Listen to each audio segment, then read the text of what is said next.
honte d'avoir menti, d'avoir dissimulé des choses. Bonjour à toi qui regarde cette vidéo. Je sors de ma récente hibernation pour revenir sur les aveux de Stéphane Bourgoin parus récemment dans Paris Match. Peut-être que tu n'as pas suivi l'affaire, alors je vais tout résumer brièvement. Cette vidéo fait suite à des commentaires que j'ai pu recevoir après la publication il y a quelques mois d'une vidéo sur Stéphane Bourgoin. Dans cette vidéo, je racontais comment j'avais pu le rencontrer et l'admiration que je portais pour son travail. Je te rappelle que je ne suis pas enquêteur, alors cette vidéo ne fait pas office d'investigation. Rentrons dans le vif du sujet. Les faits. Bref. Rappel, voici Stéphane Bourgoin, 67 ans. Depuis plus de 40 ans, il serait le spécialiste des serial killers. Il aurait interviewé 77 tueurs en série. Tout aurait commencé avec le meurtre de sa femme par un tueur en série à la fin des années 70. La suite du meurtre et du viol de ma compagne en 1976. C'est l'élément déclencheur qui va le pousser à s'intéresser à la psychologie des meurtriers. Il suivra la formation du FBI à Quantico, deviendra un expert sur les serial killers, écrira une quarantaine de livres sur le sujet et deviendra la personnalité médiatique que l'on connaît.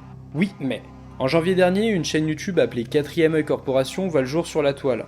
Elle serait composée de 8 passionnés d'affaires criminelles qui ont pour volonté de démontrer que la carrière de Stéphane Bourgoin serait construite sur des mensonges. Au fil des mois, une dizaine de vidéos argumentées sortent. Elles présentent les preuves que Stéphane Bourgoin ne serait pas le grand spécialiste que l'on connaît. À ce stade, le public se questionne, mais l'affaire ne fait pas réellement de bruit dans les médias. On peut tout de même constater que l'écrivain qui d'ordinaire très présent sur les réseaux sociaux se fait de plus en plus calme, il ira même jusqu'à fermer sa page Facebook officielle pour créer un groupe privé. Les fans du spécialiste des tueurs en série commencent à avoir des doutes et attendent des réponses. Avec l'aide de ses avocats, il va faire retirer les vidéos de la chaîne 4ème œil Corporation, clamant haut et fort que tout n'est que mensonge. L'affaire paraît donc close. Sauf que... Tout ça c'était avant le drame, messieurs, dames. Les aveux. Je m'excuse profondément, sincèrement, et j'ai honte de ce que j'ai fait. Le 6 mai 2020, un entretien de Stéphane Bourgoin paraît dans le magazine Paris Match. Dans cet article, il explique en partie ses mensonges, en justifie certains et fait l'impasse sur d'autres. Il explique qu'il n'a jamais eu de femme assassinée par un tueur en série, mais qu'en réalité, il avait brièvement fréquenté une prostituée qui avait été retrouvée noyée. Que j'ai inventé une personnalité fictive avec ma compagne assassinée, qui n'était pas une compagne, mais quelqu'un que j'avais rencontré à 5 ou 6 reprises à Daytona Beach. Il n'aurait pas non plus rencontré et interviewé 77 tueurs comme il le disait durant ces nombreuses années. En réalité, il en a filmé 9, et les autres, il les a rencontrés dans les couloirs de prison ou dans la cour de promenade. On est donc assez loin du compte. La fameuse formation de 2 fois 6 mois au FBI à Quantico à laquelle il se vante d'avoir participé ne lui a jamais été ouverte. Pour preuve, ils n'ont même jamais formé aucun Français. Et plus globalement, il s'est largement inspiré du travail de John Douglas, l'un des premiers profilers du FBI qui a notamment inspiré la série Mindhunter, et de Mickey Pistorius pour alimenter ses écrits, quitte à s'approprier leurs investigations. Mon point de vue. Maintenant que le voile est levé, quel est donc mon ressenti face à cette affaire, étant donné qu'il y a encore quelques mois, je mettais à l'honneur Stéphane Bourgoin? Eh bien, je dois dire que je suis assez déçu, mais pas si étonné. Lorsque j'ai fait des recherches pour ma vidéo qui lui était consacrée, je me suis aperçu que certaines zones d'ombre apparaissaient telles que des dates qui ne collaient pas dans son parcours, ou encore lorsqu'il se vantait d'avoir rencontré 77 tueurs, mais que sur internet on ne trouvait pas plus de 5 interviews de lui avec des criminels. Après, je me suis dit que je devais sûrement me tromper, qui étais-je pour remettre en question la carrière d'un spécialiste des tueurs en série qui est tant sollicité par les médias? S'il avait pu aller aussi loin, c'est bien que ce qu'il disait était vérifié. Eh bien non!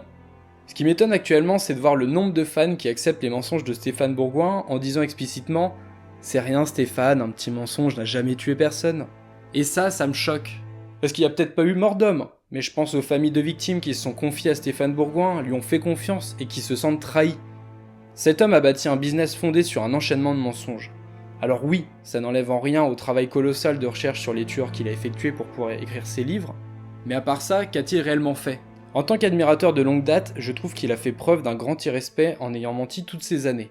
Lorsque, comme ça, j'étais en public, il m'est arrivé quelquefois d'enjoliver, d'extrapoler et d'exagérer mon importance. Quand on regarde le nombre de conférences, le nombre de livres qu'il a pu vendre, oui, c'est décevant pour les fans. Maintenant que les aveux sont prononcés, je pense qu'il est temps d'en tirer une conclusion. Est-ce que je vais continuer à m'intéresser à Stéphane Bourgoin? Je dirais que je vais garder un œil sur les actualités pour voir si de nouveaux aveux ressurgissent, Et pour le reste, c'est terminé. J'ai du mal à voir comment il va pouvoir rebondir après ces événements. Ses conférences vont-elles être annulées, ses projets audiovisuels pour la télévision également? Le flou s'immisce. Il serait actuellement en cours d'écriture de sa biographie sans langue de bois afin de se purifier les esprits. Tant mieux pour lui, hein, mais ce sera sans moi. La vidéo touche bientôt à sa fin, mais avant de la clôturer, j'aimerais ajouter que ça ne sert à rien d'harceler les autres dans les commentaires ou sur les réseaux sociaux.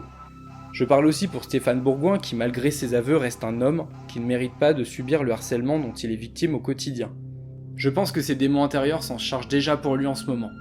C'est tout pour moi, je te dis à bientôt sur la chaîne, like, partage, abonne-toi, ciao!